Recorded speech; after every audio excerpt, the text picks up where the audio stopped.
우리는 지난 시간에 하나님을 경외하지 않은 홈리와 비느하스 대신에 하나님을 경외하는 아이 누구요? 사무엘아 하면서 부르신 하나님에 대한 말씀을 나눴어요. 하나님은 나를 존중하는 자를 내가 존중하고 나를 멸시하는 자를 내가 경멸하리라 라고 하신 말씀을 계속 이루고 계시는 거예요. 홈리와 비느하스는 홈리와 비느하스 이야기가 나랑 무슨 상관이야? 라고 생각할 수 있죠. 그러나 그 홈리와 비느하스의 이야기는 단순히 그 두 사람만의 그 이야기를 성경에서 말하고 있는 것이 아니라 홈리와 비느하스는 이스라엘 전체의 모습을 성경에서 이야기를 하고 있고 그 말씀을 통하여서 우리에게 여러 가지로 말씀을 하고 계시는 거예요. 이스라엘 백성들은요, 약속의 땅 가나안을 하나님께서 차지하게 하시고 하나님께서 평안을 주셨더니 하나님을 떠났어요. 출애굽해서 광야에 있을 때는요, 비록 불평하고 불순종하고 그랬을지어정 하나님의 존재를 잊지는 않았어요. 그러나 약속의 땅에 들어와서 평안하게 살고 있던 이때는 마치 하나님을 완전히 잊은 사람들처럼 살고 있는 거예요. 우리는요, 우리가 가장 평안할 때 마음 점검을 해야 합니다. 지난번에 여러분과 나눴죠. 그래서 우리가 하나님과 너무 멀어져 있지는 않은지 계속해서 우리의 마음을 살펴봐야 해요. 하나님께서는요, 이스라엘 백성들이 하나님을 전혀 찾지 않자 다시 하나님을 찾을 수 있는 시간을 주셨어요. 무슨 시간이었을까요? 바로 전쟁이라는 시간을 통하여서, 그런 어려움을 통하여서 자신의 눈을 들어 위에 계신 하나님을 바라보게 하시는 거예요. 오늘 읽은 4장 말씀에서는 이스라엘과 블레셋이 전쟁을 치르게 됩니다. 그런데 블레셋은 굉장히 강한 민족이에요. 전투력 만렙. 늘 이스라엘과 싸우면 블레셋이 이길 때가 굉장히 많이 있어요. 그래서 2절에 보니까 이스라엘이 블레셋 사람들에게 패했고 그들에게 전쟁에서 죽임당한 자가 그 군사가 4,000명 정도였다고 해요. 지금도 전쟁에서 군사 4,000명이 죽으면 엄청나게 많이 죽은 거거든요. 그런데 이 당시에 인구수를 생각한다면 굉장히 많은 수의 군사가 죽은 거예요. 그러니까 사람들이 이렇게 말합니다. 우리가 전쟁에서 질 것 같아. 우리 하나님의 언약궤가 전쟁에 나가면 이길 수 있지 않을까? 우리가 그거 가져와서 전쟁을 치르자. 그렇게 이야기를 해요. 이게 잘한 걸까요? 잘못한 걸까요? 하나님의 언약궤를 가져왔는데 굉장히 믿음이 있는 행동인 것 같고 이길 수 있을 것 같은데 잘한 걸까요? 잘못한 걸까요? 여러분, 이거는 뭐와 같냐면요, 단 한 번도 기도해본 적 없고 단 한 번도 하나님을 찾아본 적이 없는 사람이 시험을 앞두고 기도를 하는 거예요. 그런데 그 기도에는 하나님을 존중하는 내용이 전혀 없이 그냥 시험만 잘 보게 해달라고 기도를 하는 것과 같아요. 절에 가서 불상에게 절하거나 아니면 점을 보러 가거나 하나님께 기도하거나 똑같은 마음으로 하고 있는 거예요. 하나님은요, 우리가 평상시에 하나님을 찾지 않았어도 어려움이 있을 때 하나님을 찾는 것을 싫어하실까요? 기뻐하실까요? 헷갈리죠? 네, 하나님께서 기뻐하세요. 하나님께서는 우리가 어려운 가운데 하나님을 찾는 것을 굉장히 기뻐하시는 분이세요. 특별히 누구에게 그러실까요? 우리가 하나님께 하나님도 찾지도 않고 하나님 저 그냥 이거 힘드니까 해결해 주세요 라고 기도할 때 하나님께서 그 응답을 굉장히 잘 들어주시는 상대가 있어요. 누구냐면 아직 하나님을 잘 알지 못하는 사람들. 특히 여러분처럼 아직 어리거나 아직 믿음 생활 시작한 지 얼마 안 됐거나 해서 아직 하나님을 잘 알지 못하는 사람들에게는요, 하나님께서 자신의 필요만 구하는 그런 기도도 허용을 하세요. 그리고 그런 기도를 기뻐하세요. 그런데 이 이스라엘 사람들은 그렇지 않았거든요.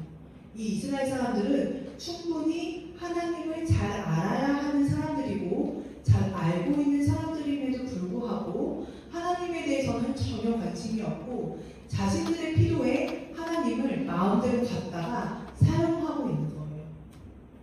이스라엘 사람들은 첫 번째로 언약궤를 가져올 것에 대해서 하나님께 묻지도 않았고요. 자신들의 마음대로 사무엘이 곁에서 잠을 청했던 그 하나님의 언약궤를 마음대로 성전에서 꺼내왔어요. 원래 하나님의 언약궤는 마음대로 꺼낼 수가 없게 되어 있거든요.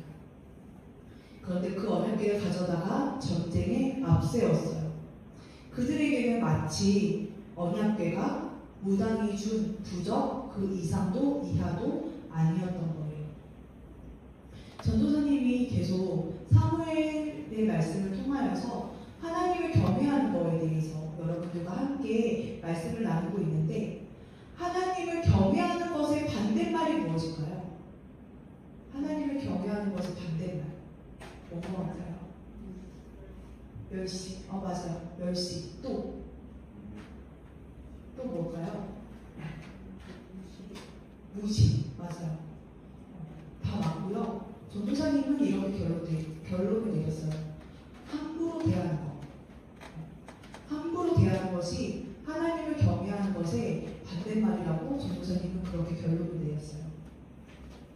이스라엘 백성들은 하나님을 경외하지 않았고 자신의 필요에 따라서 언약궤를 마음대로 막 갖다 쓰므로 인해서 하나님을 함부로 대하고 있었던 거예요.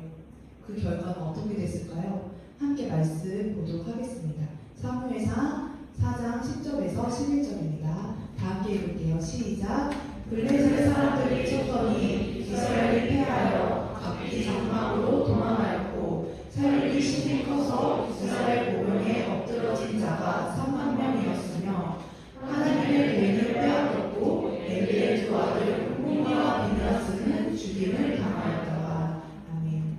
아까는 처음에는 군사 몇 명이 죽었다고 그랬죠? 네, 4,000명이 죽었다고 했어요. 이번에는 무려 8배에 가까운 3만 명이 죽었대요. 그리고 하나님의 언약궤는 블레셋에게 빼앗겼고 엘리의 5만 방자에 있던 두 아들 홈니와 비느하스는 전쟁에서 어떻게 됐다고요? 네, 죽게 됩니다. 지난주 말씀에서 하나님께서 아이 사무엘에게 사무엘아 하고 부르신 다음에 사무엘에게 말씀하셨어요. 엘리의 가문이 이제 끝날 거야 라고 말씀을 하셨어요. 그렇게 말씀하신 것처럼 하나님께서 그 말씀을 이루고 계신 거예요. 그리고 이제 이스라엘도 끝난 것처럼 보여요. 전쟁에서 졌고요.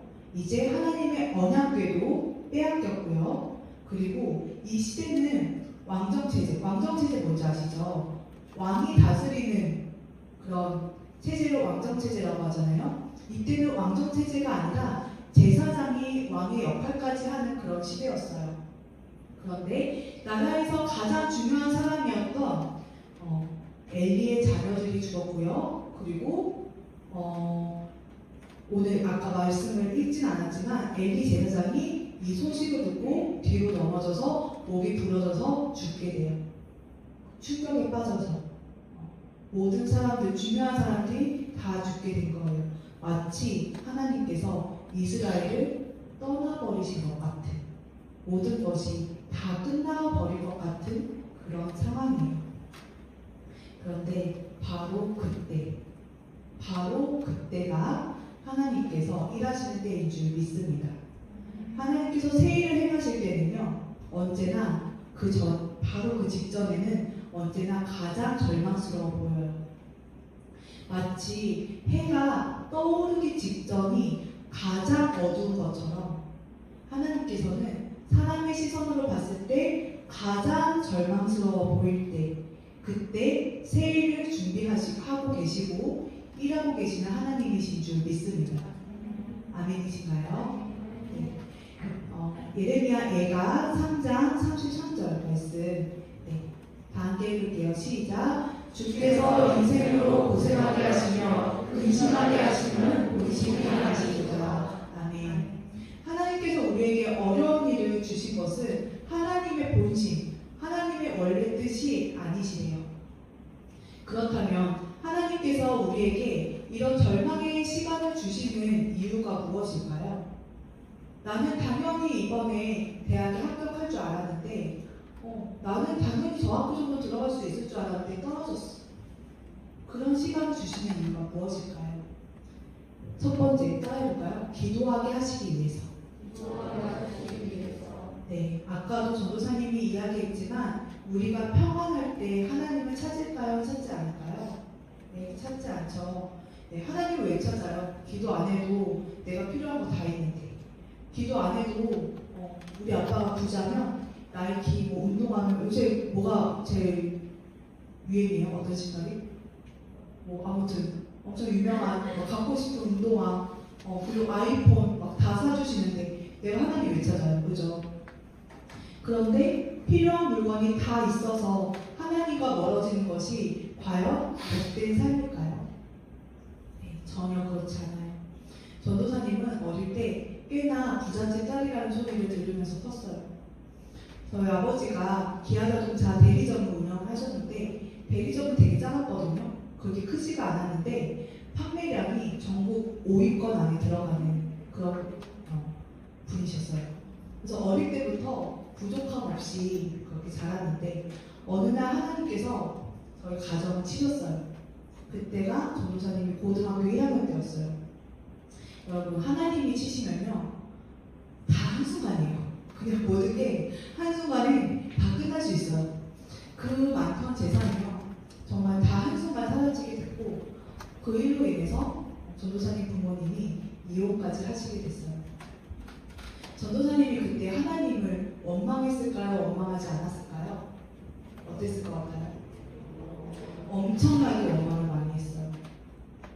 하나님이 날 사랑하시는 방법이 이런 방법이면 나는 하나님 믿지 않을 거야 라고 말했어요. 그런데 수련회에 가서 기도하는 중에 그렇게 내 삶을 흔드신 하나님께서 내 앞에 서 계셨어요. 그리고 이런 시간을 주신 이유가 바로 하나님께 돌아오게 하게 하시는 위하심인 것을 알게 됐어요. 그리고 전도사님은 그날 완전히 회심한다고 하거든요. 하나님께 돌이키는 것을 회심한다고 해요. 전도사님은 그날 완전히 회심을 하게 됐어요. 그리고요, 하나님께서 저희 가정을 흔드신 것이 원망스러운 것이 아니라 오히려 가장 감사한 일이 됐어요.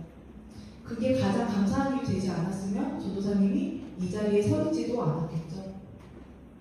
그렇게 하나님께서는 우리가 별 문제 없는 삶 속에서 하나님을 찾지 않고 살아갈 때 우리 삶을 흔드셔서 하나님을 찾고 기도하는 자리로 나아오도록 하시는 분이세요. 두 번째로는요, 그런 절망의 순간을 주시는 이유는 바로 따라해볼게요. 그때가 바로 하나님께서 일하실 타이밍. 네, 다시 한번 그때가 바로 하나님께서 일하실 타이밍. 네, 그때가 바로 하나님께서 일하실 타이밍인 거예요. 전쟁에서도요, 계속 지고 있을 것 같으면요, 오히려 작전상 후퇴를 하다가 반격을 해서 더 큰 승리로 이끄는 경우가 많이 있어요. 하나님께서도 우리 삶에 후퇴 같아 보이는 순간을 주시지만 다 하나님의 작전 안에 있는 거예요. 그 순간이 하나님께서 진짜 하나님의 일하심을 나타내시고 하나님이 하나님 대신이 나타내는 순간이기 때문에 우리에게 그런 순간들을 주시는 거예요.